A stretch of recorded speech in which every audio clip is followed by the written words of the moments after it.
Hi అండి, welcome back to వసంత విశేషాలు. ఇది డిసెంబర్ 1 నాడు వ్లాగ్ అండి. ఈరోజు డిసెంబర్ 1 నాడు నాన్నగారు కాలం చేశారు. నాన్నగారు డ్యూటీలో ఉండగానే వరంగల్లో కాలం చేశారండి. మా నాన్నగారు పోలీస్ డిపార్ట్మెంట్లో పనిచేశారు. నాన్నగారి జ్ఞాపకార్థం బాటిల్స్ను స్వీట్స్ హాట్ పంచిపెట్టానండి, ఒక 60 మందికి దాకా.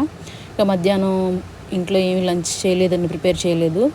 బయట భోజనం చేసేద్దాం, సాయంత్రం నా వైజాగ్ ప్రయాణం ఉన్నదండి. ఇంకా అందుకని బయటే రెస్టారెంట్లో భోజనం చేసాం. విజయవాడలో మటన్ బిర్యానీ చాలా ఫేమస్ అండి, గోల్డెన్ ప్రివిలియన్లో. నేను ఇప్పుడు విజయవాడ వెళ్ళిన మటన్ బిర్యానీ తింటాను. ఇదిగోండి, మటన్ బిర్యానీ చాలా సాఫ్ట్గా ఉంటుంది, టేస్టీగా ఉంటుందండి. ఇది ముస్లిం స్టైల్ ఆఫ్ బిర్యానీ అండి. అంత స్పైసీగా ఉండదు, పొట్టగా హాయిగా ఉంటుంది. నేను తినేసి పిల్లలకు కూడా పార్సిల్ తీసుకున్నాను, వైజాగ్ తీసుకెళ్ళానండి. ఇవి పార్సిల్ తీసుకెళ్ళినా కూడా పాడవ్వండి. వీడియో నచ్చితే సబ్స్క్రైబ్ చేయండి. Thank you.